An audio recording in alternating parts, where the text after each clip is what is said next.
देखिए एक टॉपिक है विद्युत क्षेत्र की तीव्रता। विद्युत क्षेत्र की तीव्रता और उसका व्यंजक। विद्युत क्षेत्र की तीव्रता से आप क्या समझते हैं, उसका व्यंजक स्थापित करें। ये भी क्वेश्चन भी आई है, परीक्षा में पूछा हुआ क्वेश्चन है, इसको हम अच्छे से देखेंगे। देखिए विद्युत क्षेत्र की तीव्रता किसे कहते हैं?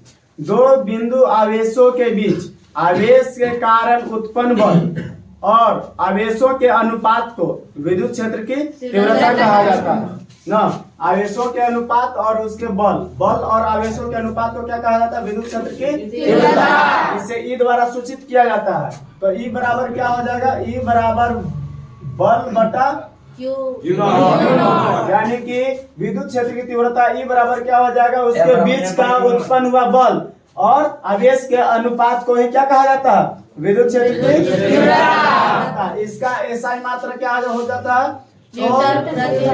न्यूटन प्रति कूलम, या क्या हो जाता है?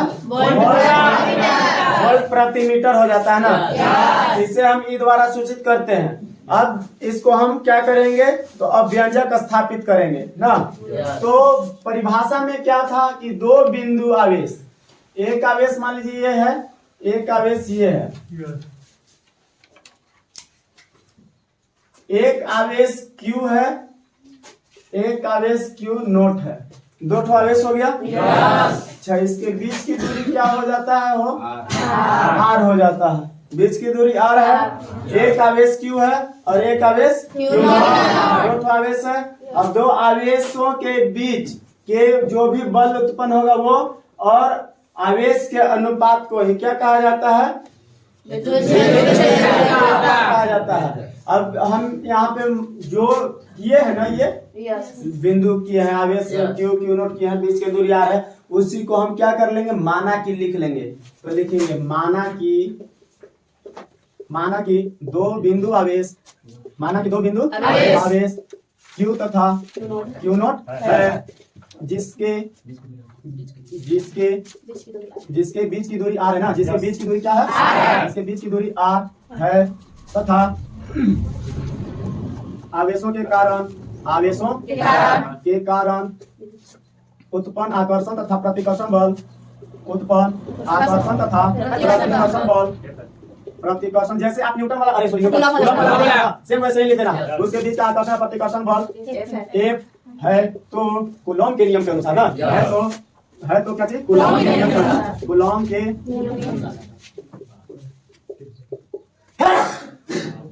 कूलॉम के नियम से ना। अब कूलॉम के नियम क्या कहता है? तो दो आवेशों के बीच लगने वाला आकर्षण या प्रतिकर्षण बल ना आवेशों के गुणनफल के समानुपाती है, उनके बीच के दूरी के वर्ग के बल का समानुपाती होता है। यही ना कूलॉम के नियम कहा है। तो कूलॉम के नियम के अनुसार क्या हो जाएगा? तो F जो होता है यानी कि बल होता है, वो क्या होता है? तो आवेशों के गुणनफल के समानुपाती। आवेशों के गुणनफल के समानुपाती यही ना हो जाएगा। आवेशों के गुणनफल के समानुपाती। समीकरण एक हो गया। अब इसके बाद और क्या कहता है? उसके बीच के दूरी के वर्ग के बीच की दूरी क्या है? R। व्युत कर्मानुपाती माने 1/, हो जाता है 1/R हो गया। ये समीकरण 2 हो जाएगा। अच्छा हाँ, यहाँ पे वर्ग हो जाएगा, वर्ग के व्युत कर्मानुपाती। अब क्या लिखेंगे? समीकरण 1 तथा 2 से। तो समीकरण 1 तथा 2 से करेंगे तो F समानुपाती क्या हो जाएगा? Q नॉट बटा ये हो गया। अब क्या करेंगे? देखिएगा, समानुपाती हटता है तो कोई एक नियतांक स्थिरांक कांस्टेंट आ जाता है। तो यहाँ पे समानुपाती हट जाएगा तो F बराबर K और Q नॉट बटा क्या हो जाएगा? R² इतना हो जाएगा ना। अब आप देखिएगा, चूंकि यहाँ पे लिख देंगे जहाँ के एक स्थिरांक है, जहाँ के एक स्थिरांक है।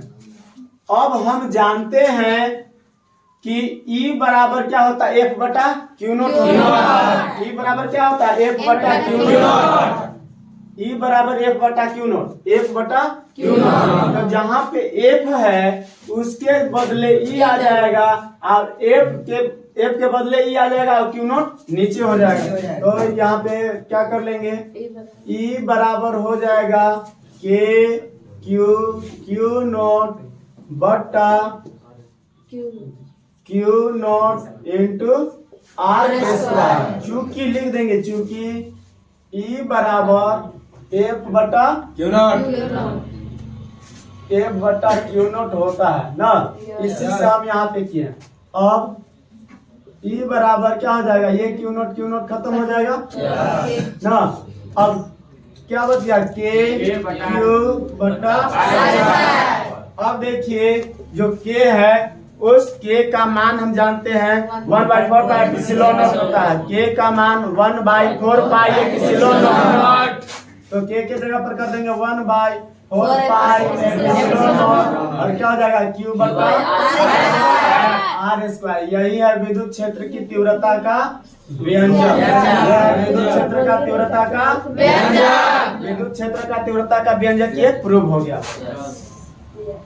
ये भी आपका 5 नंबर का क्वेश्चन है। आपसे पूछा जाएगा कि विद्युत क्षेत्र की तीव्रता से आप क्या समझते हैं, इसका व्यंजक स्थापित कीजिए। तो आप पहले विद्युत क्षेत्र की तीव्रता का परिभाषा लिख लीजिएगा कि दो बिंदु आवेशों के बीच का उत्पन्न बल तथा आवेशों के अनुपात को विद्युत क्षेत्र की तीव्रता कहा जाता है। इसे बड़ा ई द्वारा सूचित किया जाता है। ई बराबर क्या हो जाएगा, एफ बटा क्यू नॉट हो जाएगा। इसका एसआई मात्रक न्यूटन प्रति मीटर या वोल्ट प्रति मीटर हो जाएगा ना, सॉरी न्यूटन पर कूलम या वोल्ट प्रति मीटर, न्यूटन पर कूलम या वोल्ट प्रति मीटर। इसका क्या हो जाएगा, एसआई मात्रक हो जाएगा। एक नंबरवा क्वेश्चन के लिए ऑब्जेक्टिव में 1 नंबर ये क्वेश्चन पूछा जाता है, उसके लिए तो आपको एसआई मात्रक या सूत्र और व्यंजक ये डायरेक्ट पूछा जाएगा। क्या बताइए कि विद्युत क्षेत्र का तीव्रता का व्यंजक क्या होगा, तो आपको याद रखना। विद्युत क्षेत्र का तीव्रता का एसआई मात्रक क्या होता है, तो आपको याद रखना होगा न्यूटन पर कूलम या वोल्ट प्रति मीटर। या विद्युत क्षेत्र की तीव्रता का सूत्र क्या होता है, तो ई बराबर एफ बटा क्यू नॉट होता है। ये आपको 1 नंबर के क्वेश्चन के लिए याद रखना है। तो हमको पूरा अगर सिद्ध किया हुआ कंप्लीट रहेगा तो वही नहीं याद रहेगा। तो यहाँ पे इसके बाद 2 बिंदु आवेश बना लेंगे और उसके बीच की दूरी r लिख लेंगे। एक आवेश q हो जाएगा, एक आवेश q नॉट हो जाएगा। इसके बाद माना कि जैसे कूलम के नियम में माने थे सेम यहाँ पे मान लेंगे। अरे जो बना है उसी को ना मान देते हैं। मानने के बाद कूलम के नियम से कूलम के नियम से क्या होता है, जो बल होता है वो आवेश के गुणनफल के समानुपाती। बल जो है आवेशों के गुणनफल के समानुपाती समीकरण है। इसके बाद बल जो होता है उसके बीच के दूरी के वर्ग के समानुपाती होता है समीकरण 2। समीकरण 1 तथा 2 से एक समानुपाती क्यू नॉट बटा आर स्क्वायर। अब समानुपाती हटेगा बराबर आएगा और के एक स्थिरांक हो जाएगा ना। अब यहाँ पे देखिए चूंकि हम जानते हैं कि ये बराबर ए बटा क्यू नॉट है, तो उससे क्या हो जाएगा, ई बराबर क्या हो जाएगा, तो क्यू नॉट नीचे केवल आ जाएगा ना। और ये तो साथ में गुणा में है ही।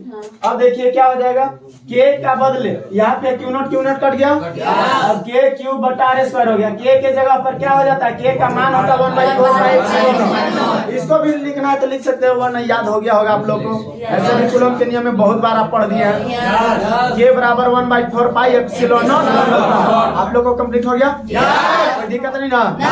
5 नंबर का क्वेश्चन है, वीवीआई कर लीजिएगा। वेरी इम्पोर्टेंट, ठीक है।